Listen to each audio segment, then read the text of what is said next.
Hello and welcome to IR Thinker, where international affairs are discussed. I'm Martin Zubko. Today we're going to speak about Japan from a slightly different perspective. We're going to hear from expats. And expats, they are people who were not born in Japan but who are living in Japan. They know the culture, they are adjusting to the system, and they try to fit in a Japanese society. Today I'm joined by Maya Matsuoka, a long-term resident of Japan. She has worked both in Bulgaria and Japan in various industries like education, travel, tourism, and IT. However, Maya is also an international broadcaster with a spectacular talk show, Japan Expert Insights.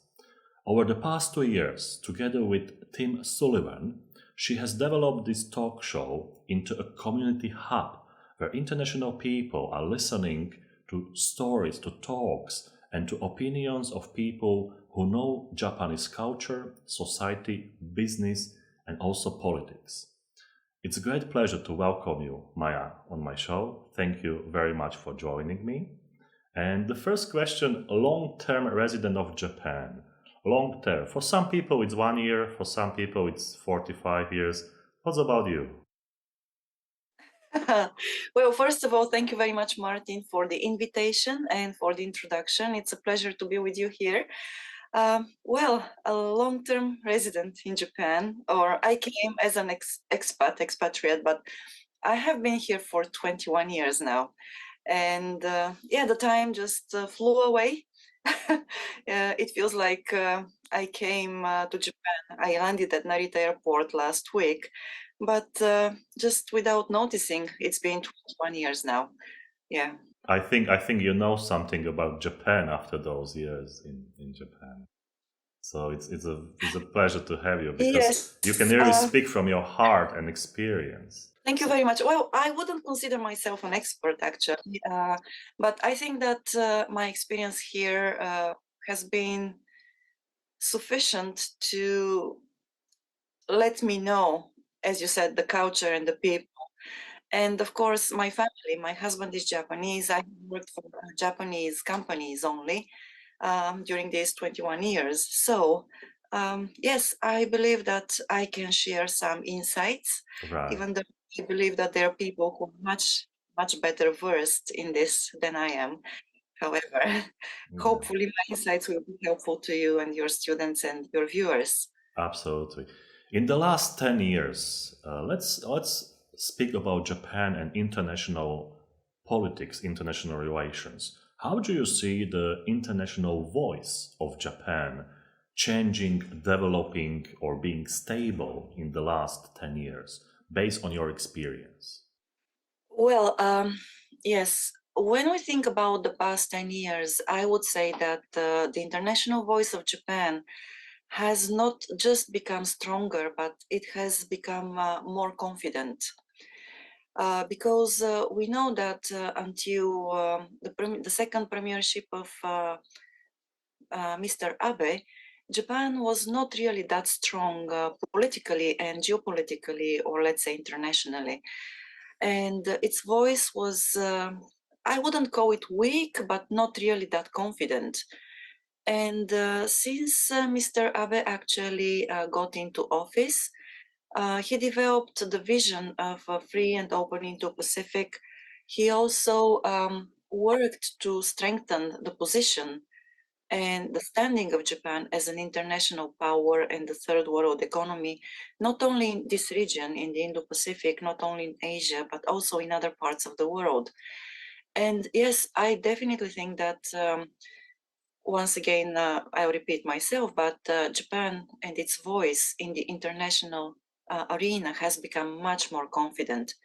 And we have seen this through the relationships that Japan has built during the past 10 years. Also, unfortunately, after the death of Mr. Abe, well, the unfortunate death of Mr. Abe, of course, the following prime ministers, they have followed in his steps. So Mr. Suga did that, and then the current prime minister, Mr. Kishida, they have also they have continued actually the strategy of strengthening the political, geopolitical position of Japan. So yes, we're seeing how Japan is actually becoming a much more important player in the world politics. Mhm.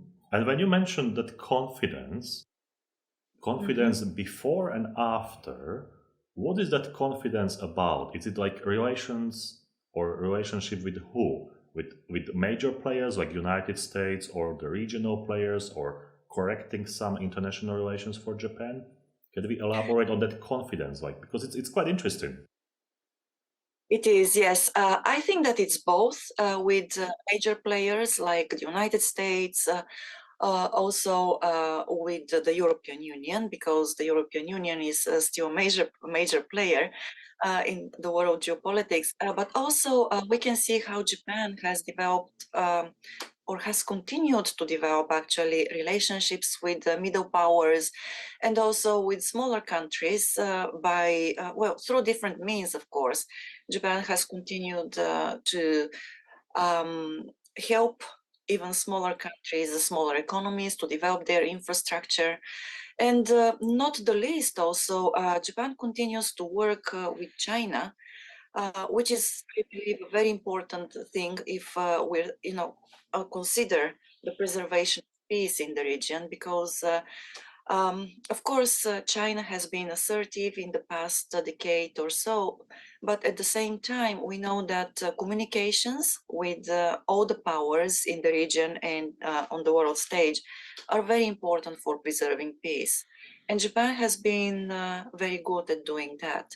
So, yes, I would say that this has been, that confidence has been built through establishing and developing relations with different countries, regardless of their standing.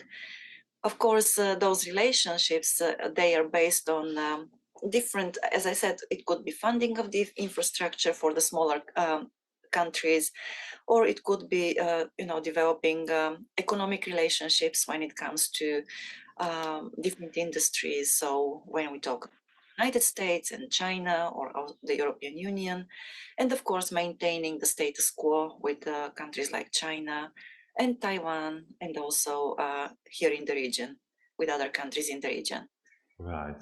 That was very interesting explanation. And how do younger people connect to this phenomenon? Like, for instance, I mean, people after graduation, when they finish university, do they also see that difference in international relations? Do they also feel more confident to, for instance, go abroad and get a jobs in UN, international institutions, and to represent Japan in that way that you just explained? Well, that's a question that has quite a few layers. Okay, we have And time for a few layers. That's all right. okay. Well, talking about the young people's awareness of geopolitics and the international standing of Japan, I would say that in general, the young generations here are not so interested in international affairs.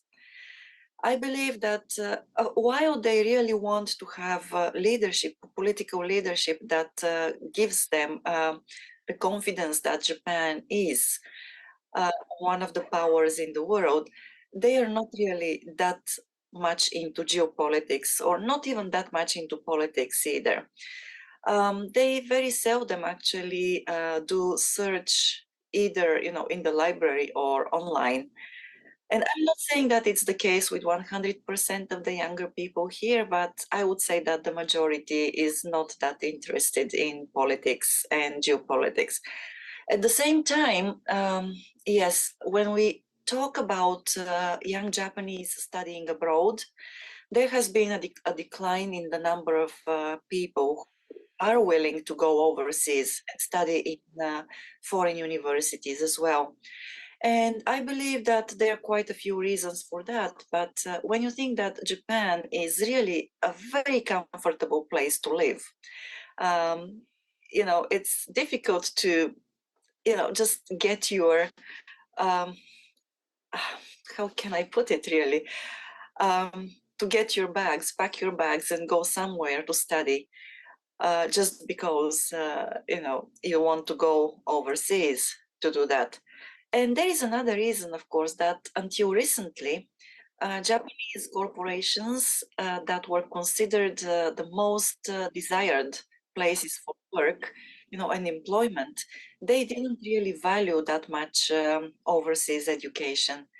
They value much more the education in elite Japanese universities. And this is a very, very big factor when it comes to young people's decisions about choosing what institutions they want to study at. But I think that the pandemic and the current economic crisis, the global economic crisis at the moment, has changed that perception, not entirely, but to a certain degree. And yes, I believe that more corporations will be willing to actually employ young people who have studied overseas. Again, this process is not going to happen, or this change is not going to happen overnight, because we know that in Japan everything happens. It takes time. Takes time. And it usually takes twice or three times longer than other countries. But this change is happening. It is slow, but I believe that it is not going to actually stop. It's going to continue. And when you mention those elite Japanese universities or educational institutions, I think you were thinking about those major three like Keio, Waseda, Tokyo, and I think it's quite well known for the world. But do you also think that those educational institutions are reflecting what you just said? That those institutions are also trying to improve the international collaboration, or they are still staying as national universities? Can you see any movement in that area? Yes. So my impressions are not first-hand impressions, but what I hear from people in my network is that those institutions, they're trying to change as well, because they used to attract more international students until maybe 10 years ago or so, especially, and also during the bubble economy here. But then there was a slump in that trend, and now they once again they realize that Japan needs fresh ideas and fresh blood, so that even those universities and those institutions, they can come up with innovations and new ideas as well.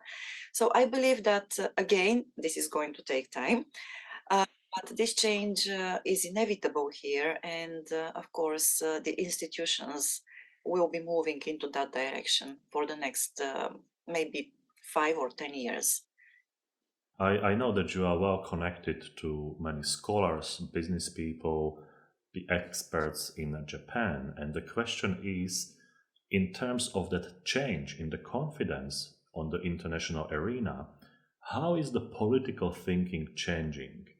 When I say political thinking, I'm speaking about the politicians, about people in power who are, let's say, in 40s, 50s, 60s, like not graduates, but like really experienced people.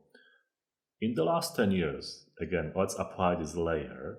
Have you noticed any changes in the political thinking? I mean, political thinking in international relations, but also domestically. Oh, that's a good question, and I think it's another one that is difficult to answer. Yes, it's okay. If we think about the past 10 years, I would say that there wasn't a big push for change before the pandemic. And even though Mr. Abe, so before the pandemic, until he actually left the position of prime minister, he was working very hard to develop the idea and promote the idea of a free and open Indo-Pacific, also to build relations between Japan and world powers, middle powers, and also other countries.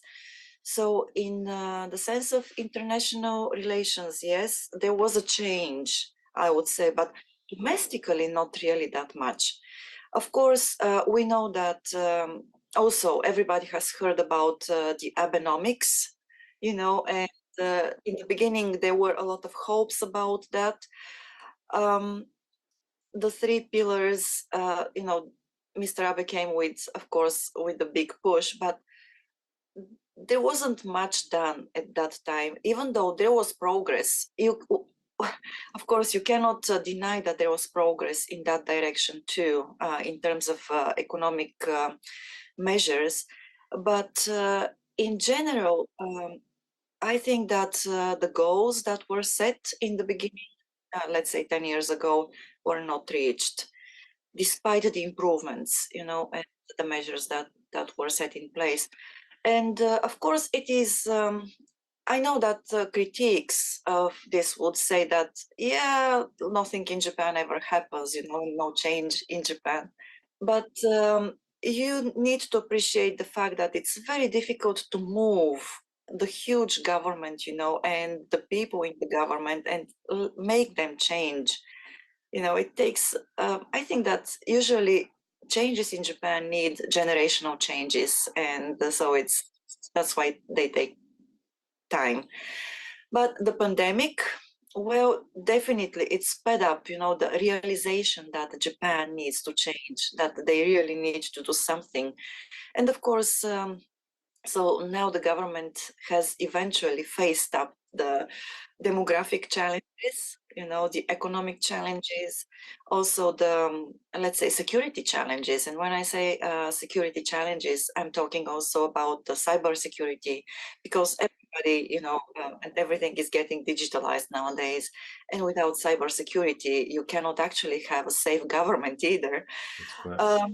Yes, but also the geopolitical, I mean, security in the geopolitical sense of the word as well.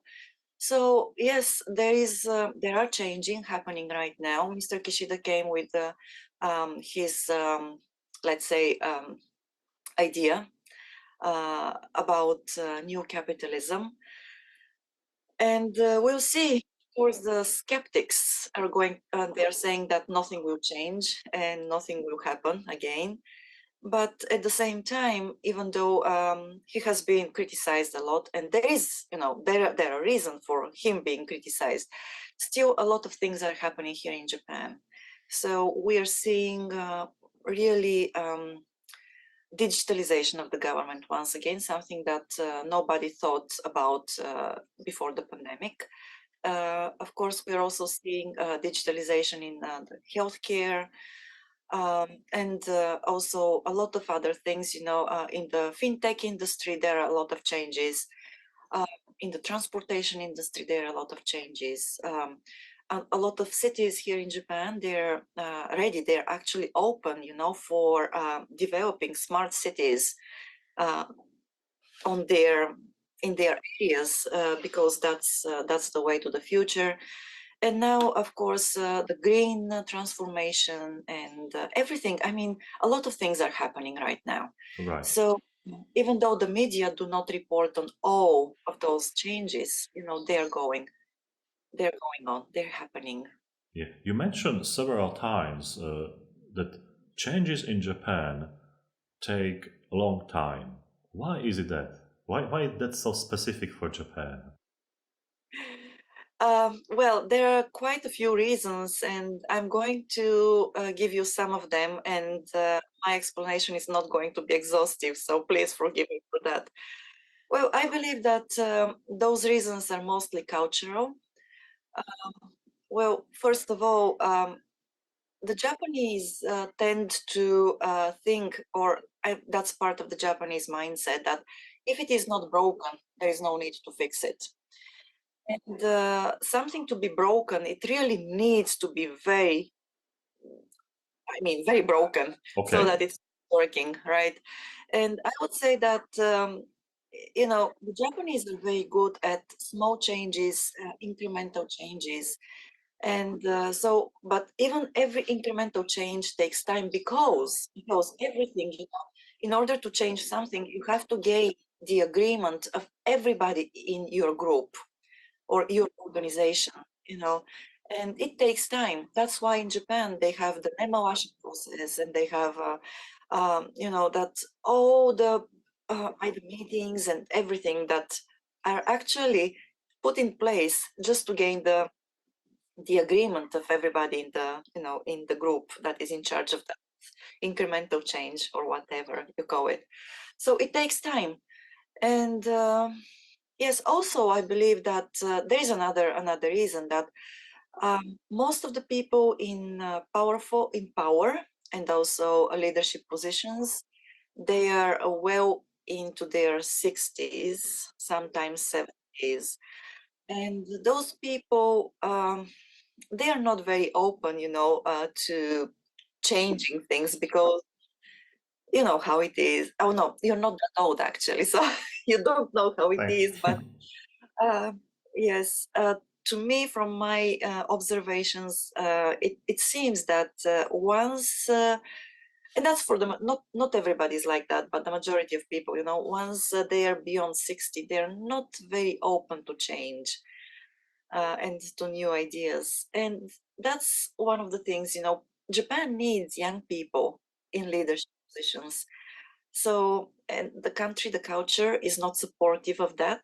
So, I we understand. I fully hold understand on. what you try to tell. On one side, it's like okay because the preservation of the culture is Mhm. quite strong, but on other hand, those innovation movements that are needed might turn against Japan in the long term.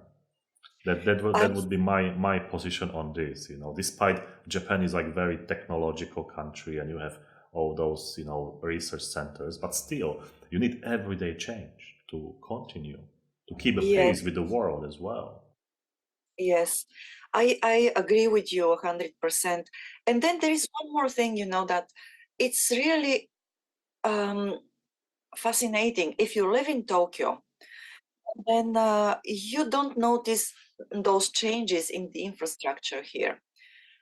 If you leave if you have lived here for 2 or 3 years and you leave the city for 1 year and you come back, and you notice how much the city has changed just in 1 year. And I'm talking about infrastructure development. So like buildings, old buildings are demolished, new buildings are built, and also new let's say new areas are developed, urban areas, beautiful areas. It's just amazing. But this is different from it's different from politics, and it's different from the organizational structure, like corporate culture and everything. So while the infrastructure here is changing all the time, constantly, we have, on the other side, on the soft side, things are not moving that fast. And I agree with you, just as you said, there are good sides to that, right? So the preservation of culture, the traditions, the values of the society, they are still in place and they're very strong. And that's not a bad thing. It's a good thing because it gives people here something, that feeling of being grounded and belonging to their own culture and society. Right. So, Yeah. yeah. Absolutely. And when we mention Abe, and we know that assassination, in recent times, uh, can we assess the impact of Abe on society? And the second question would be, how is the legacy of Abe received by the current politicians and diplomats, and actually by the society in Japan? Because Abe was one of those leaders that left some significant track in international diplomacy when it comes to Mhm. Japan. So I would like to speak about this if you can. Well, I think that even though there are many critics who say that economics was a failure, I think that there are a lot of things that were achieved. And once again, you know, so of course, a lot of people may disagree with me about this, but if it wasn't, or if it hadn't been for Prime Minister Abe at that time, talking about womenomics and having more women in managerial positions, Japan would have been even, even worse than it is at the moment in the international rating, in about women in politics, in corporate structures, and so on. So, because in Japan, most of the things and to work, they have to start, from the top. So a lot of things here happen because ideas are pushed from top down. And he managed actually to initiate the conversation about women and women, having more women in the workforce, having more women in managerial positions, and so on. So once again, it wasn't as successful as many people hoped, as I hoped. I really hoped that it would be much, the goals would be achieved and would be even exceeded. But still, it's a small step, and it's still a step forward, because once again, things in Japan happen very slowly. And now, of course, I think that the following governments, they need to continue talking about this, because if the governments then talk, if they don't talk about it, things will just go under the radar once again. Another thing is, that's the liberalization of. I think that we started with the Bank of Japan, and their liberal policies and so on. So I think that, of course, it was, the intentions behind those policies, they were all good intentions and there were many hopes, but they were basically not really so successful. And hopefully we'll see, a change in these policies from April on. And yes, on the other hand, it's I can see that there is one trend that it has both negative and positive implications, and it is basically encouraging companies to change the let's say their hiring practices, because we also know that traditionally the Japanese companies, they hire people and that's a lifetime employment. And that trend actually started with Mr. Koizumi, I believe, accelerated under Mr. Abe. So more and more people now, about 40% of the workforce, I think that of the women actually who are in the workforce, they work part-time. And it's really it's not a stable employment at all. And the number of people who are in an unstable part-time positions is much higher than it used to be. So this is really a negative negative implication, and hopefully it will change as we go forward, because Japan definitely at the moment, it has a very strong need, deep need of having more people in the workforce. Of course, it's difficult for the government to ease the immigration policies for many reasons. So they will have to find a way, to encourage the corporations to raise the, also the wages, hourly wages of those who are in that's unstable employment.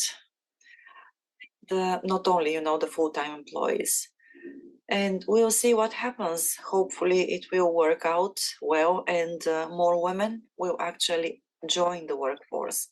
But there are other problems, other challenges there that will have to be solved. What about people that were working with Abe and his legacy? Like, is this legacy there, or basically those people they disintegrated and the legacy is like forgotten already? Oh no, I don't think that they are. They have been they haven't been forgotten. So you know that Mr. Suga, he was Mr. Abe's second hand, and Yes. he served for, I think, maybe a year, over 1 year. Hmm. Yes, after Mr. Abe. And the media don't talk about him a lot, but he's still actually in the LDP, and I believe that he's biding his time. He may come up, he might surface once again, but he's actually quite powerful in the LDP at the moment, because even though he doesn't have his political faction, he has a group of about 30 people, and that group can actually influence the decision-making process, in the LDP itself, by changing the power balance within the party. So Yeah. no, this is just one example, but the other people, they haven't disappeared, they haven't been forgotten, they are still there. So we're going to hear about them, I think, at some point in the future.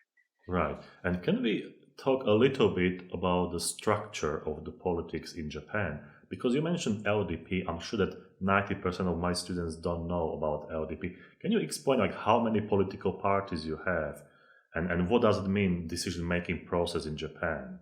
Is it like super complicated? What I can tell you briefly is that, yes, Japan has two houses, and the upper and the lower house.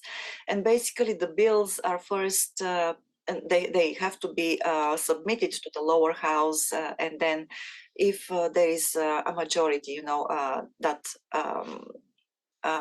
accepts them, then they go to the upper house. But basically they have to be submitted by I think that it is the LDP, and forgive me if I'm mistaken. But within the LDP, when I talk about decision making there, so within that huge party, that's the Liberal Democratic Party. This is the largest one in Japan. It has been in power forever, with just one or two times when it lost power for a very short period of time. But so there are factions there, and those factions, they always fight for power within the party. And of course, sometimes they disagree, but in general, even though they disagree, they come up with bills, legal with laws that actually follow the policy that has been devised within the party. Political scene here, on the scene, you have other parties as well. You have the smaller parties. We have the Komeito, Isshin no Kai, and we have the opposition. And can we say that Japanese government is a one single party at the moment? Because you said that LDP is the largest party.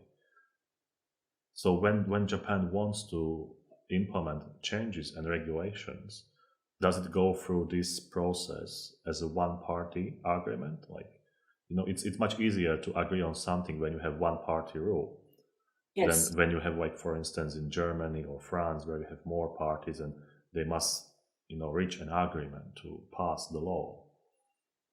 Well, basically, when the bills are proposed by the LDP, they have to pass first through the lower house. And so of course there is opposition there. So if the LDP, the Liberal Democratic Party, and Komeito, they are usually not usually in agreement, but they collaborate anyway. So they can vote, but if they don't get majority, so some of the bills may not be passed. And of course, in the House, it's not only these two parties. There are two or three other parties as well that not always, support the bills. Of course, they are in opposition and they have different policies. They want different bills to be passed, and so that happens here. So it's not like the LDP has all the power, so it can unilaterally pass Yeah, the bill. because that's quite interesting to hear from the international perspective, because sometimes we expect that if there is one big party or major party, the government can adjust to the what international community wants. For instance, you want to pass this regulation or that regulation, and we expect Japan to do it quickly, and it's not happening quickly. It's not happening quickly. So therefore, I ask this sophisticated question, because always internal politics and international politics, they are connected. And this is basically the one of the principle that people should understand, that sometimes we expect too much from the countries in international relations, but it's not possible to do it because internal politics is fragmented. Sometimes there is no majority, and sometimes we are waiting and waiting, and change is not coming, not because the Mhm. people don't want to, but the process is more complicated than we think. Oh no, it's not simple at all, and there are a lot of, once again, a lot of powers there, that try to change the balance. Yeah. So yes, it's not One easy. of the things I wanted to ask is related to intellectual property. In the past, we had statistics rankings, and Japan was always on top positions, always.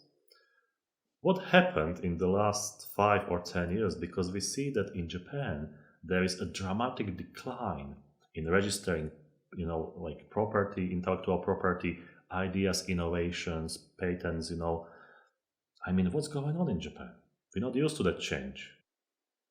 Yes, well, you are right. So there are a few things, that indeed, since 2012, actually, the numbers of submitted that's patent registrations, or so they have declined dramatically, and I think that one of the reasons, and once again, nothing here is just one-sided, and there are a lot of underlying reasons for everything that is happening in this country, but one of the reasons is, of course, I believe the aging the aging population, the demographic changes here, because well, the older the population becomes,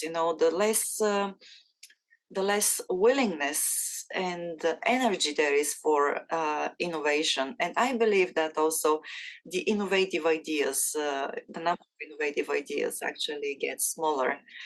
Uh, on the other side, it's the corporations here in Japan.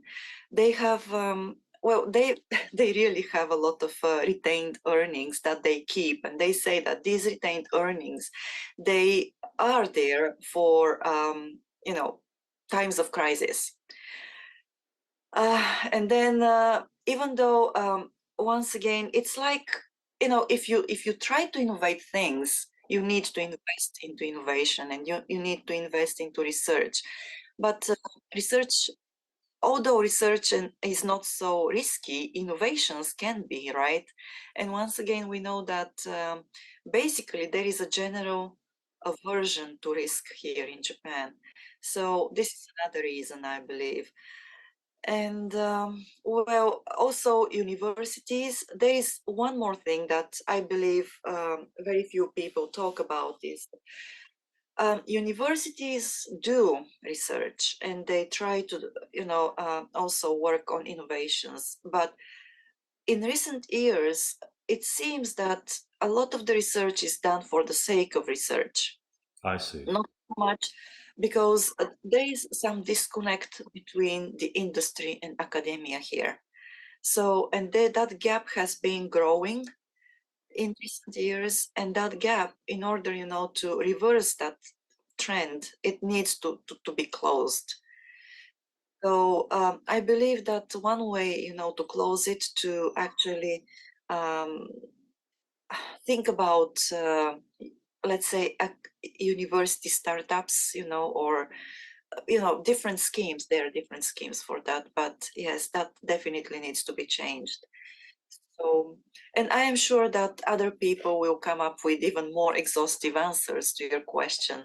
So Definitely. please forgive me if it is not enough, but I hope it answered your question to a certain degree. Definitely. But you mentioned aging and demographics. In international reflection, we read statistics that Japan is having troubles with demographics and aging.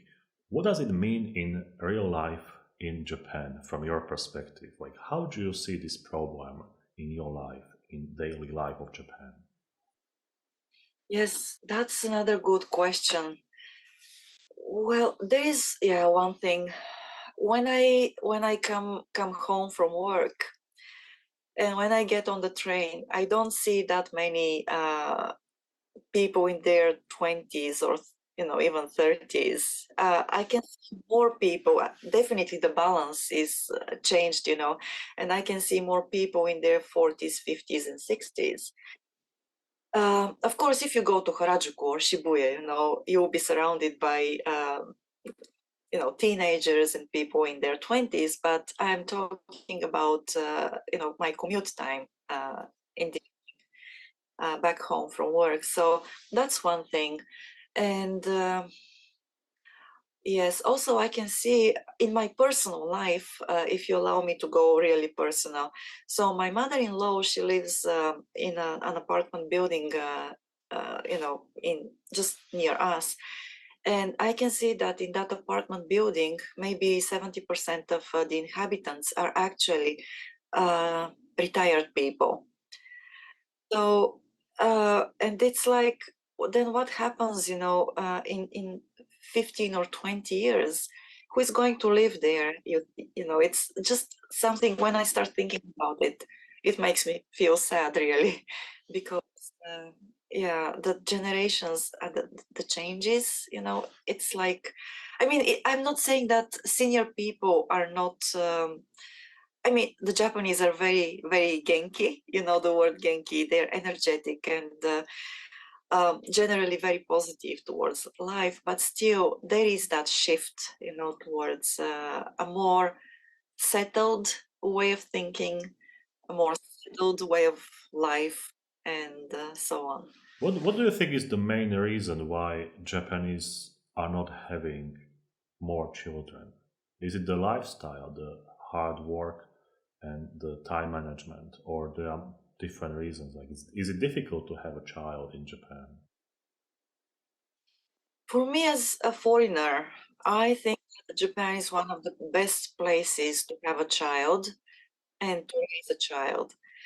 Still, I think that the local, I mean, the young Japanese, their perception of having a child usually comes from how expensive it is to put your child through the educational system here. For me, as a foreigner, once again, I believe that you don't have to send your child to the most expensive educational institution. But here in Japan, if you do that, it's also a matter of prestige. And in the minds of many Japanese people, it is still, they believe, that if you do that, the future of your child is going to be bright and not so difficult. Because if you graduate from Keio or Waseda University or other universities, and even the national universities here in Japan, um, big corporations will be happy to hire them and employ them. So this is a huge factor in you know in I believe this unwillingness among the young Japanese to have kids. Another one is, of course, that there is a perception here in Japan that the corporate culture is really very tough, and it doesn't allow young people to stay or take time with their families. And the young millennials, while this was okay, for Generation X, it's not okay with the young millennials here because they want to have more time with their families. So it's really another cultural shift that we have been observing. And I believe that cultural shift is present not only in Japan, but in other parts of the world. Right. Thank you. That was interesting explanation.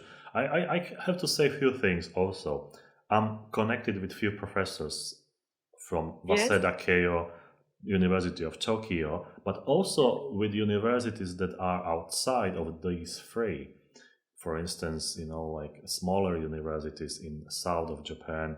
There are universities in Kyoto which are very good. So sometimes I think that Japanese, they think too much about system of the perceptions of how prestigious are the universities, because I think those smaller universities in Japan, the research over there is excellent. The level of education is excellent. And it's like sort of British style. We also have Oxford, Cambridge, St Andrews as three leading universities in international relations, but we also have universities that are fantastically well prepared to develop talents.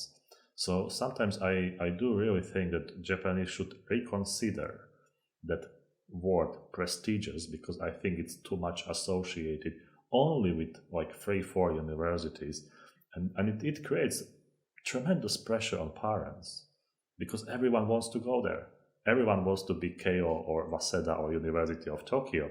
But as I said, in Japan you have excellent level of education, and sometimes I think it is very underrated by Japanese themselves.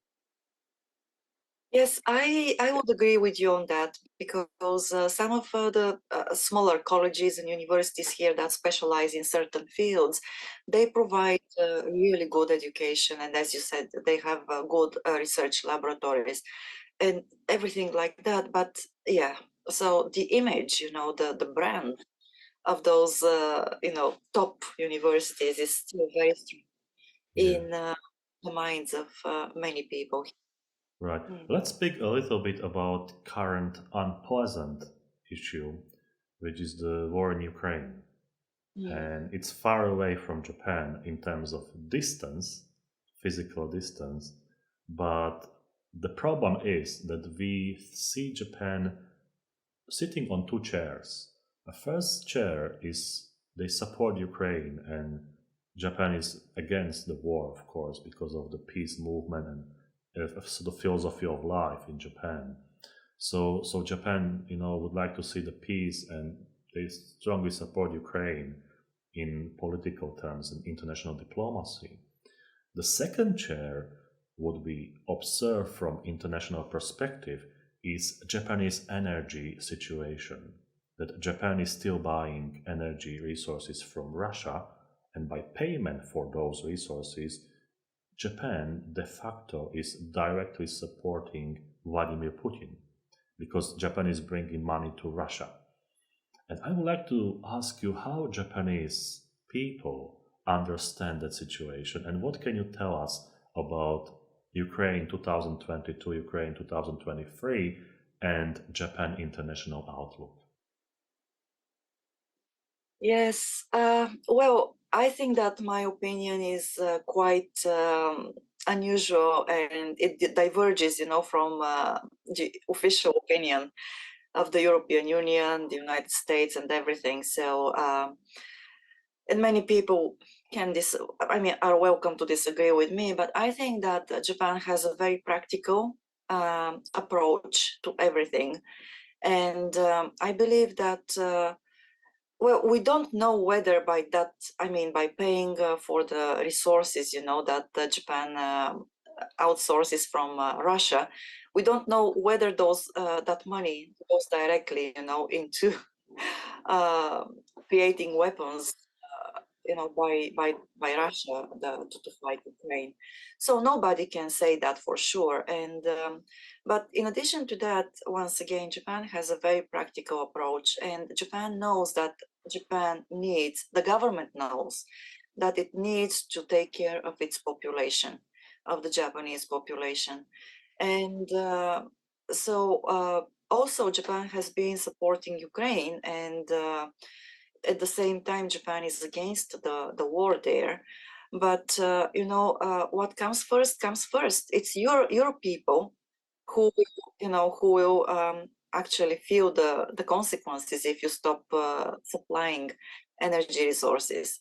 So I cannot say that Japan actually is really um, going against uh, against Ukraine or against let's say the collective policy of NATO, because Japan is basically almost a member of NATO. It's not a member, but almost anyway. So, and yeah, that's my opinion is, I think that in this sense of the word, that pragmatic and practical approach. It's the way in which the Japanese government actually takes care of its economy and the population here. We had the same in the European Union because when the war started in February, the European Union also didn't cut the supplies from Russia. And we filled all our gas storages, during the conflict, until the time when there was explosion for Nord Stream 2. So this is quite interesting situation, and I I intentionally put this question for people to think about it from different perspectives. That sometimes we judge Japan quite strictly, but we are Yeah. forgetting about what was happening in European Union 3 4 months ago. Yeah, so I think this is an interesting perspective for all people to think.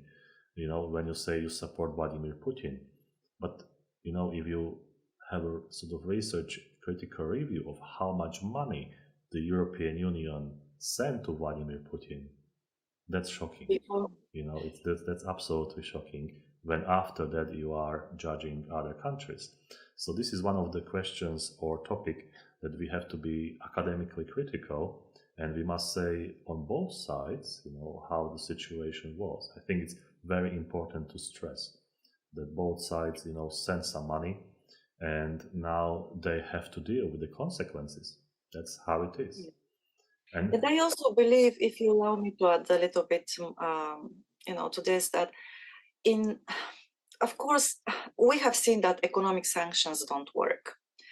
And economic sanctions against Russia, they don't work because it's just the European Union, and a couple of other countries that have implemented the sanctions.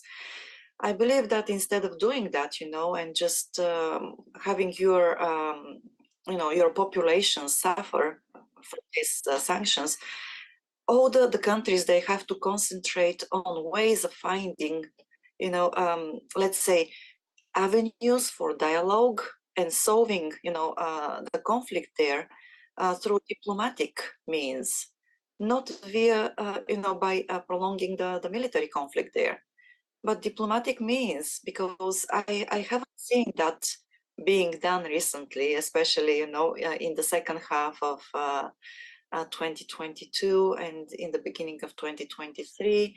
To me, I source my information from different, media, official and also private media and so on.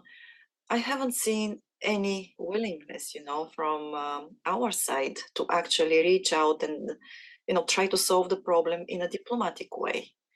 And that's a pity, because I believe that instead, of actually saying, yeah, we support Putin by buying resources, or we support Ukraine by sending weapons, we just prolong the conflict and the suffering of Ukraine.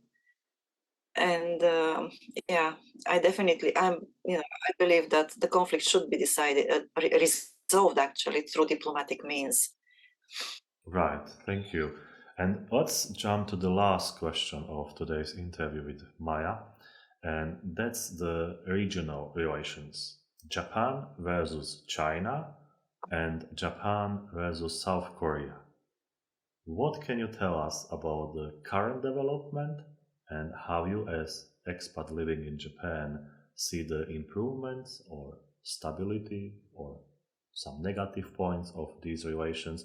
Because I think this is sort of underrated area, and for Japan, these countries are the closest countries, like China, South Korea, Taiwan, business partners, political partners, regional stability.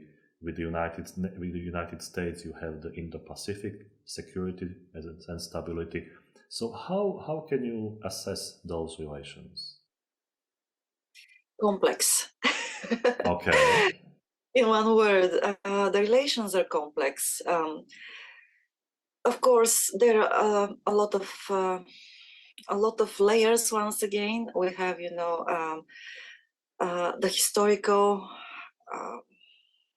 heritage of the Second World War, and we also have, the the relations between Japan and China and Japan and Korea, they go much, they're much older than World War II, but because the World War II happened just 70 something years ago, so the wounds of that time are still fresh in those two countries. At the same time, they realize, and Japan, the three countries actually realize that if they want to have stable economies, they need to work together. And so in this sense of the word, they have actually worked very hard to develop the economic relationships between them. So, and of course, we know that Japan and China, they have a lot of, many Japanese corporations, many companies have factories in China. And of course, it's the same with South Korea. Also a lot of South Korean companies, they work with Japanese corporations as well. So it's really a complex problem. I think, yeah, the political and also economic levels, they are different because in terms of politics, there is always something that comes up and there are a lot of tensions there. At the same time, the industry, they don't pay that much attention to those political challenges. They continue to work together. And yeah, that's also when we talk about travel and tourism, there is huge exchange of tourists between or among the three countries. Of course, during the pandemic it stopped, but imagine that before the pandemic, out of 32 million foreign visitors in Japan, over 7 million were Chinese. And the next, largest market source was South Korea. And it was the other way around, it was the same. So people like each other, they don't, I have friends who they used to go to Korea and they're going to go to Korea once again, when the borders are open. But they used to go to Korea every month for the weekend, or every second week. So because they love the country, they love the culture, and it's the same with China. So Yeah, yeah, because in Europe we have a slightly different perspective. Because if I want to go for a holiday, I just go to France, which is like 1 hour by flight, or I go to Germany, Italy, Spain, Greece. But Japan, when you want to go to Greece or France, that's like planning for half year, because you must have the holiday from work and then you have to buy flights and everything. So it's very different perspective, and I think people don't realize that that Japan is so isolated in terms of the physical distance. Like to fly to Japan, it takes so long. It's a matter of planning and yes, everything. But thank you very yeah. much, Maya, for today's great interview about Japan, Japanese international relations, politics, diplomacy, business, and academics that we Well, thank you mentioned. for having me. And I wish you all the luck with your talk show. And all the viewers can see the information about Maya's talk show in description. Please join the talk show. It's very informative. Maya speaks with academics, with business people, and I really like the show, especially when you want to know more about Japan and real life in Japan. Thank you very much and see you next time. Thank you, and see you next time. And all the best to you and your viewers as well. Thank you very much.